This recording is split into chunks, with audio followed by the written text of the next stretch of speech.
The ones you save reveal what you believe, exposing ego salvation, selective love, and the grievance that blocks heaven. She was already saved. That's how the game started. She was told, "You're already saved," and then asked, "Now that you're saved, who else do you save?" She had 3 names.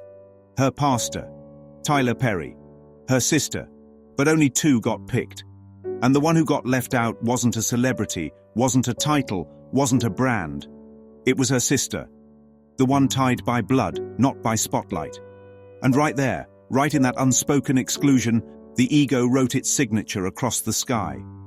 What does it mean to be saved? Not once did she ask what they were being saved from. She didn't ask, saved from fear? Saved from guilt? Saved from death? Saved from what I made up in my mind? No. She heard saved and her mind leapt to heaven. She pictured a celestial hierarchy where some get in and some get left. And the criteria, apparently, talks to God like the pastor, provides financial security like Tyler Perry. That's not heaven. That's Wall Street in a white robe. First pick, the pastor. She said, "I have to save my pastor. I need to talk to him." But about what? She never said, because it wasn't the content of the conversation that mattered. It was the belief that he had a clearer connection to God than she did, that he was closer, that God whispered in his ear. But if God is love itself, unchanging, total, universal, then how could anyone have better reception than another?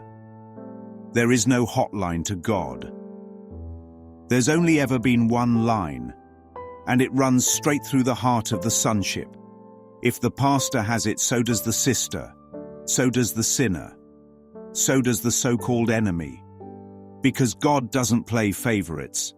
Only the ego does. Second pick, Tyler Perry. She said, "Gotta keep the money coming in." She picked a provider. But if she's already saved, what does she need money for? Only a mind that still believes in lack would call on a millionaire for salvation. Not because she loves Tyler Perry, but because she believes abundance is outside herself. She believes provision is in the hands of another. And so she saves the symbol, not the source. She saves the system, not the spirit. Left behind, her sister and the sister, the one tied to her by life, by lineage, by shared grief over a mother's passing. She didn't make the cut. Why? A grievance. Turns out the sister changed something at their mother's funeral. She didn't like it.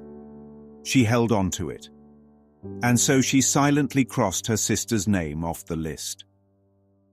And in doing so, she showed us something profound. The ego doesn't forgive. It calculates. It tallies. It weighs. And then it sentences. The grievance is the gatekeeper.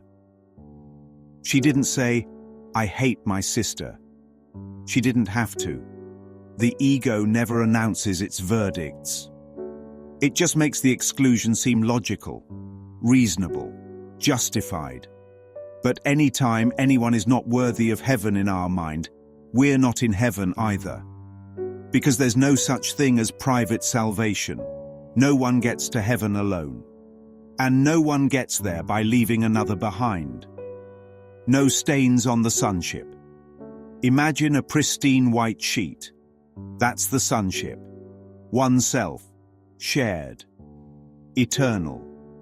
Now imagine someone saying, "I'll save this part of the sheet and that part, but not that corner over there." It's absurd. If any corner of the sheet is stained, the whole sheet is unclean. Likewise, if anyone is left out of love, then love isn't love. Because love doesn't exclude. Only judgment does. God is not a bouncer.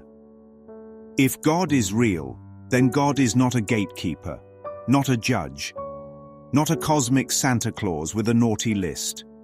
God does not say, "You made changes at a funeral so you don't get in. You didn't tithe enough so you're out. You didn't go through your pastor so I can't hear you." That's ego's God. That's the golden calf in a clerical collar. Real God is not accessed. Real God is remembered. And what's remembered is this: nothing real can be threatened. Nothing unreal exists. Herein lies the peace of God. Who's the one doing the saving? But here's the real kicker. Here's the twist the ego doesn't want you to see. The one asking who to save is the one still asleep. Because the real self, the one God created, doesn't save. It shines. It extends. It is. It knows that salvation is not a rescue mission. It's a remembrance. No one needs to be saved from God. Only from the thought that they're separate from God. And that thought is the only thing that ever needed forgiveness. So who would you save? If the answer isn't everyone, then no one's been saved at all.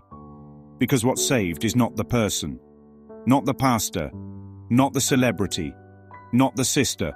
What's saved is the sonship. One shared self, not a few shining stars while others rot in guilt. So next time someone asks, who would you save? Say this: I would save the idea that anyone ever needed saving. Because God didn't lose anyone. Only I did. And now I remember.